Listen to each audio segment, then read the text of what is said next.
Oke.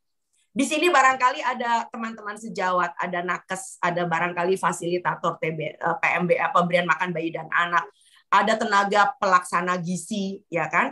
Apa yang harus kita lakukan? Yang nomor satu adalah harus inisiatif update keilmuan.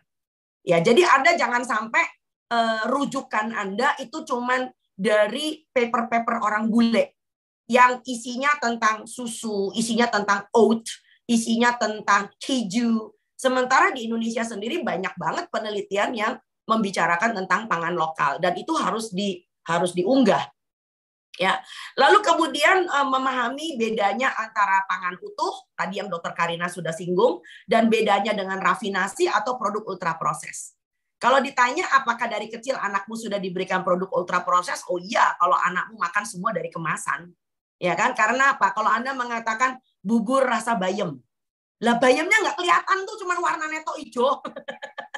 Ya, jadi kalau Anda mau mengatakan bubur pakai bayam, ya bayamnya ketok ono bayamnya. Sebab kalau anak dari bayi ngomong makannya bubur pakai bubur rasa bayam, warnanya hijau. Nanti kalau udah segede Mbak Mita lalu mencari mie instan rasa bayam, tapi nggak ada bayamnya sih Mbak.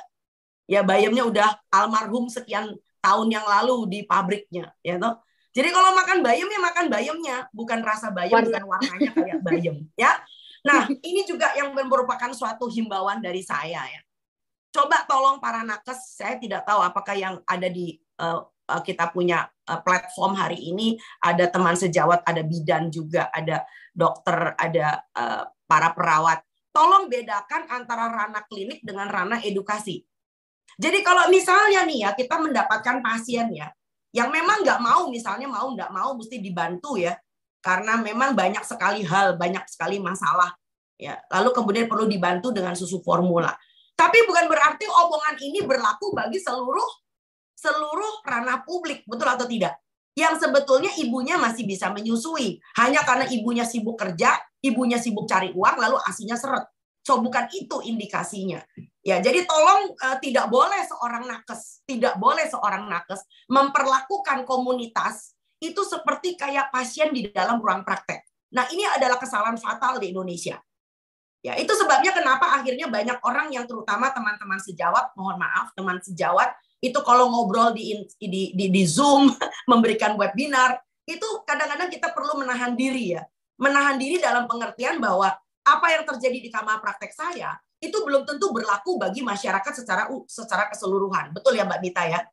So, itu bedanya antara gizi klinik dengan gizi komunitas. Nah, itu bedanya antara gizi klinik dengan gizi komunitas ya. Dan tentu saja meningkatkan kapasitas komunikasi perubahan perilaku. Nah, barangkali ya saya dengar nih curhat-curhat dari para ibu ya yang mengatakan selalu bahwa aduh dok, saya udah males dok pergi ke bidan, saya udah males ke dokter. Karena apa? Judes. Istilah judes. Nah, judes itu ya gimana ya?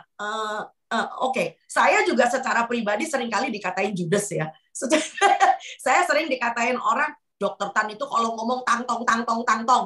Tapi yo dicedai meneh dulu. Kenapa? Karena tujuan saya itu bukan untuk membuat orang menjadi terjulitkan ya, tetapi kadang-kadang orang Indonesia itu nggak bisa membedakan antara tegas. Nah ini, antara tegas dengan marah-marah. Nah ya, jadi kita harus bisa membiasakan bahwa kalau orang marah-marah itu beda dengan orang menjadi tegas. Menjadi tegas itu adalah memberi batasan-batasan yang membuat orang yang diajak bicara itu jadi genah. Ya, oh mestinya gini, mestinya begitu. Nah, sedangkan kalau marah-marah, ya itu akhirnya menyinggung pribadi. Ya, itu yang tidak boleh, betul atau tidak? Ya, jadi kapasitas komunikasi perubahan perilaku ini penting banget bagi para pengayom masyarakat di bidang kesehatan. Nah, nakes, fasilitator PMBA dan TPG juga harus berdaya melakukan advokasi ke pemerintah. Jadi kalau misalnya teman-teman sejawat melihat nih, ini kemarin di daerah kami habis hujan deras ya, lalu kemudian banjir di mana-mana ya toh. Lalu mulai ada pos-pos, nah ini dia bantuan ya kan. Kalau diberikan popok bayi oke lah. Nah ini dia nih, mulai diperkenalkan makanan-makanan bayi dan sebagainya. Jadi kadang-kadang bencana alam itu menjadi tempat belajar seorang ibu untuk belajar memberikan makanan praktis. Nah ini yang nggak boleh. Ya barangkali kita sebagai nakes harus bisa memberikan suatu anjuran bagi ketua RT, bagi Pak RW untuk mengatakan, yuk ketimbang kita bagi-bagi makanan kemasan, mendingan kita membuat yang disebut dengan dapur PMBA. Nanti minta sama Dokter Karina ya, syarat-syarat membuat dapur PMBA. Betul, jadi yang sering kali didirikan pertama kali adalah dapur umum. Barangkali yang mendirikan itu bapak-bapak dari TNI ya. Mereka cekatan loh, keren-keren loh. Gagah-gagah loh ya. Badannya berotot, bisa ngangkat panci ya kan. 30 kilo ya tuh. Masak nasi, bikin telur ya kan. Nah, tetapi yang suka dilupakan adalah dapur PMBA. Nah, sebab apa? Bayi kita kan juga perlu makan. Ini penting ya. Jadi sekali lagi jangan sampai dengan kasus-kasus khusus lalu kemudian kita lalu memberikan peluang justru bagi orang-orang ingin mencari untung, justru mencari untung di saat buntung.